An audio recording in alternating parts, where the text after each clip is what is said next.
Hello, bachcho. Let's read this question. The question says, given below are two statements. Statement 1, Balmer spectral line for hydrogen atom with lowest energy is located at 5 by 36 Rydberg's constant, right? Statement 2, when the temperature of the black body increases, the maximum of the curve shifts to shorter wavelength. In the light of above statements, choose the correct answer for the options given below, right? Key concept for this question is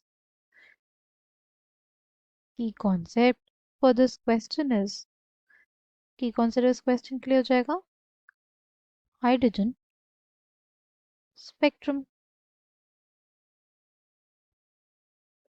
अगर बात करें बामर series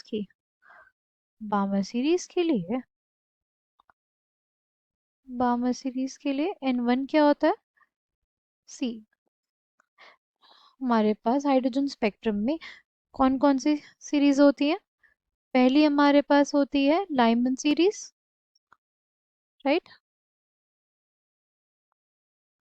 उसके लिए जो N1 की value होती है वो 1 होती है ठीक है N2 की value 2 3 4 5 and so on right अगर बात करें बामर के लिए N1 की वैल्यू 2 हो जाएगी और इससे जो भी हायर एनर्जी लेवल्स होंगे वो हो जाएंगे क्या N2 की वैल्यू ठीक बामर सीरीज बोला है यानी N1 हमारे पास 2 होगा और लोएस्ट एनर्जी बोला है तो लोएस्ट एनर्जी डिफरेंस किसके बीच में होता है वो हमारे पास N1 इज इक्वल्स टू 2 और N2 इज इक्वल्स टू 3 के लिए होगा हमारे पास ग्राउंड स्टेट क्या 1 राइट ये फर्स्ट एक्साइटेड स्टेट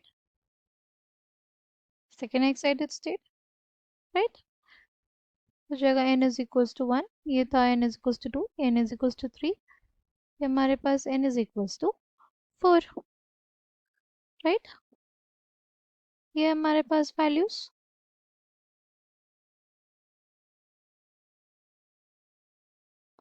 नाउ अगर हमारे पास लाइमन सीरीज होगी तो हमारे पास n1 की वैल्यू 1 होगी यानी 2 से 1 3 से 1 4 से 1 अगर हमें लाइमन के लिए बोलता कि जो लोएस्ट एनर्जी है वो किसके लिए होगी वो तब होगी जब हमारे पास transition n is equals to 2 से n इज इक्वल्स टू 1 में हो राइट यहाँ पे पूछा है बामर के लिए लोएस्ट एनर्जी वो तब होगी जब हमारे पास transition n is equals to 3 से n इज इक्वल्स टू 2 में होगा राइट नहीं ट्रांजिशन किस में होगा n इज इक्वल्स टू 3 से n इज इक्वल्स टू 2 में ठीक है तो हमारे पास 1 upon lambda is equals to R H into 1 upon n1 minus 1 upon n2 का स्क्वायर ठीक क्या आ जाएगा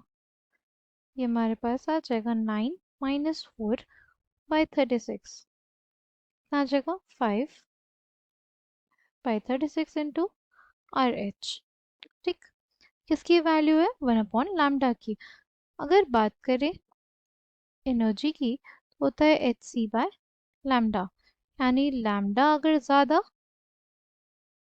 तो एनर्जी कम दोनों में इन्वर्स रिलेशन होता है राइट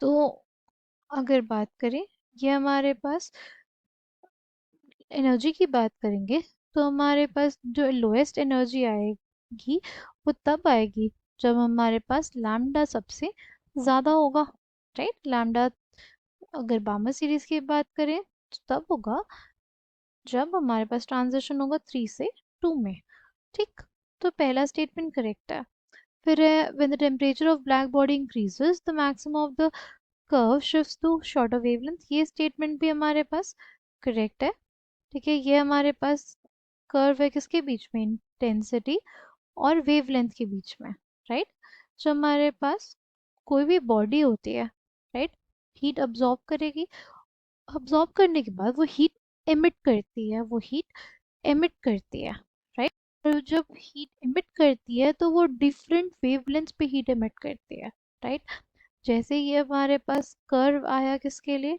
T1 के लिए राइट। टेम्परेचर जो वन था, इनिशियल टेम्परेचर हमारे पास था, उसके लिए कुछ ऐसा कर्व आया। और T2 आया जब हमने टेम्परेचर बढ़ा दिया। टेम्परेचर जब हमने बढ़ा दिया तो शिफ्ट हमारे पास हो गया टुवर्ड्स लोअर वेवलेंथ। शिफ्ट हमारे पास हो गया टुवर्ड्स लोअर वेवलेंथ। तो जब भी किसी भी ब्लैक बॉडी क्या होती है? ऐसी body which can absorb all the radiations and emit all the radiation back। ऐसी बॉडी जो सारे रेडिएशन को अब्जॉर्ब भी कर सके और उन्हें वापस एमिट भी कर सके, ऐसी बॉडी को हम लोग बोलते हैं ब्लैक बॉडी। ऐसी बॉडी को हम लोग बोलते हैं ब्लैक बॉडी। ठीक। तो जब भी हम लोग टेम्परेचर इंक्रीज कर देंगे किसी भी ब्लैक बॉडी के लिए, तो मैक्सिमम ऑफ द कर्व होगा। मैक्सिमम ऑफ द कर्व क्या है? मैक्सिमम ऑफ द कर्व ये है, राइट। इस कर्व के लिए जो मैक्सिमा है यहाँ पे आया, राइट। लोअर टेम्परेचर पे जो मैक्सिमा आया कुछ यहाँ पे आया, जैसे ये टेम्परेचर इंक्रीज किया तो मैक्सिमा इधर आ गया, यानी हमारे पास वेवलेंथ डिक्रीज कर गई, राइट। यानी शॉर्टर वेवलेंथ की तरफ मूव कर गया हमारा मैक्सिमा ऑफ द कर्व।